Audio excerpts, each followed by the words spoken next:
Joining us at the beach today, Alex Honnold, on behalf of his documentary, Free Solo. Can you explain to people, because you did it very well in the film, there's a part of the rock that you're climbing where at some point one part of your body is always being crushed by the rock. Can you articulate to people what that is, what you're talking about there? Yeah, so that's a specific part of the route called the monster off-width. Off-width meaning off the normal width. So normally when you climb a crack, you put your hand in it or you put your fist in it. But an off-width means that it's bigger than your fist, but smaller than your whole body. So you can't just get inside it and climb it the way you would up a chimney or something. So basically it means that you have to shove parts of your body in and just push super hard, and it's all counter pressure between different parts of your body. I think in the film I describe it as like a Pilates class on steroids, like some kind of hellish thing where you have to hold these positions, but it's like grinding skin off your body. It's all it's pretty grueling. It's a very tiring style of climbing. Well, I was going to ask you though, what hurts the most? Like, if you were to explain to an audience member who doesn't understand, like what the endurance this requires is, what hurts the most for how long? Well, so for that particular, so the monster off-width is 200 feet of climbing, which is a tiny fraction of the 3,000 foot route. But on that section of climbing, I mean, honestly, for me, it always hurts my joints the most. Like, it hurts my bones because you're pushing your bones so hard against the side of the crack. But I think that if you have less technique and you're just thrashing your way up it, it winds up taking a bunch of skin off too. It basically like sandpapers all the skin off your body. But, you know, I'd practiced enough that I felt comfortable with that kind of thing.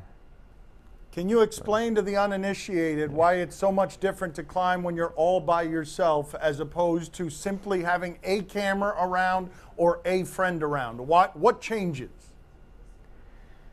Well, having a camera guy around actually doesn't necessarily change the experience that much. I mean, basically climbing by yourself is climbing by yourself. It's the big difference is the experience between climbing free solo by yourself without a rope versus climbing with a partner and a rope. And so having a camera guy nearby can change the experience, you know, potentially could change the experience because there's somebody near you with a rope. But ultimately, you're still so focused on what you're doing that it doesn't really matter who's there, who's watching. It's like you know, like when I free soloed El Cap, it didn't really matter who else was around because had I slipped or had I fallen anywhere, there's nothing they could have done. You know, I just would have fallen. You say that so matter-of-factly. Your friends die doing this. Is there something about you that doesn't measure consequences, or is the thrill and the mastery of the craft something that takes the consequences into account and says, no, this is just a higher way of living? Well, I don't know about higher way of living, but no, I definitely take the consequences into account. I mean, the point of the preparation is to get to reach a level where it doesn't feel risky anymore, where it doesn't feel, you know, where I'm confident that I will not fall off. I mean, if I thought that I was going to fall off, I definitely wouldn't go up there. I mean, it's not about the thrill. It's not about rolling the dice and seeing what happens. It's about putting in the time and the effort to make sure that I can do it safely and comfortably. What would you describe as the most harrowing experience that you've had? Oh, the most harrowing experience I've had. I mean, honestly, I don't really know. I mean, I've had a lot of near misses while free soloing, like breaking holds off, or you know, having like big rocks fall off or almost hit me. But the thing is, those kinds of things happen so quickly and they're over so quickly that you're not really that afraid of them because by the time you realize what happened, it's already done. So you can just like take a deep breath, compose yourself, and then sort of keep going. But I think some of my scariest experiences in climbing have been like much longer, slower, more drawn out things, like crossing a glacier where you're worried that you're going to fall into a crevasse for hours and you're like keep punching along hoping that you don't fall into a crevasse. I find that pretty scary.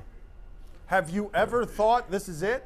Have you ever been in one of those situations where you're like, or you can't think that way because survival doesn't work like that? No, I've had a couple of things like that. I mean, so I slipped snowshoeing once when I was much younger and basically slid down this mountain and I was sure that I was about to die. I was basically sliding out of control into some rocks and eventually I hit the rocks and I came to and I was all messed up and totally destroyed, but alive. But yeah, I definitely remember thinking that like, oh, I'm gonna die for sure. But I don't know. Your thoughts on death tend to end that way. You just sort of, at the end of them, like whenever it is that it seems like anyone gets close to the worst case scenarios and what it is that you're doing. And I understand what you're saying about you don't think of it as a risk, but the people who love you think of it as a risk, do they not? Yeah, for sure. Though something like a snowshoeing accident, I mean, that's the risk that, you know, many of us take in our lives. It's like, oh, well, you know, I didn't. And some of my closest calls have been sort of in normal life. Like I've had 2 experiences in a car where I felt like I was for sure gonna wreck or die.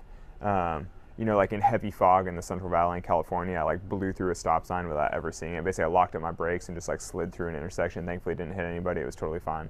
But it was very, very scary. You know, but some of my scariest life experiences have not been on the wall. You know. That's what you're telling people, right? You're telling people, no, where I go, it's safer. I have expertise here, and I've got a pretty good control of my surroundings, as opposed to when I'm going through a stoplight in the fog. No, honestly, I mean, that's true. I mean, if, you know, I've been climbing for over 20 years, maybe 5 days a week. So it's like I put more hours in climbing than most people spend, say, driving. And so if you think of how comfortable most people feel in their car, you know, it's like, well, that's how comfortable I feel going climbing. It's like you put enough time into something and it feels good. The first few days in a house after living in a van for so long, were they weird? Did you want to go back to the van? Actually, when I closed on my house, I actually just lived in my van on the driveway for quite a while because the house was totally unfurnished. And my girlfriend was actually abroad at the time. And so my van is super comfortable and I know exactly how to do everything. But the house, I basically would just go into the house and sit on the staircase to use the Wi-Fi, and that was it. I had an empty house with a Wi-Fi router, and that was it. But at least I knew that nobody was going to kick me off the driveway because I was like, this is my driveway. Have you had any issues with sort of domestication? Because you're wild, you're free, you're somebody who, you know, the title of the film is Free Solo. It's, you know, have you had any issues with domestication? No, actually, I've enjoyed it, and my girlfriend Sonny's done a remarkable job of making the home feel homey, and so, I mean, we've still been traveling in the van maybe half the year, and then right now traveling with the film, supporting the film for a couple months. So I'm definitely traveling a lot still, but now when I go home, it feels amazing. I love being at home, just because the climbing around Las Vegas where I live is honestly the best 4-season climbing in the country. So every time I go home, there's always something fun to do outdoors, and it's a great resource to have. What would you say is the worst part of living in the van? Oh, the worst part of living in the van is probably just the lack of showers or bathrooms, I guess. Yeah. I mean, otherwise, I actually totally love it. I mean, I love living in the van. And it's just as big as any hotel room in New York, you know. It's pretty nice. Yeah, it's a pretty nice setup. Look how happy he is, Papi. Look, this is the big smile. It's always the big smile for you. You watch come on the the show. screen, it He doesn't doesn't matter. watch You come on the screen, you got a big smile, he's got a big smile. What's the question you got for him? Go Yes, ahead. Alex, I mean, what do you do when you are climbing and all of a sudden you have to go to the bathroom? Okay. Oh, you just go to the bathroom. No, that's what you do. That's it? Yeah, there are lots of little ledges. You just stop, you pee, it's no problem. No problem? If you have to do something more serious, then you try to pack it out and take it with you because you can't just like leave poop all over ledges because there's so many climbers What in a Yosemite. great way to keep it end this clean. interview. Yes. Thank you, sir. I mean, yeah, as a matter of fact, it's life. Thank you for being on with us. We appreciate it, Alex. Yeah, Gracias, no, Alex. Yeah. Gracias. De nada. Yeah, nice De chatting, nada. guys. Thank you. Yeah, cheers.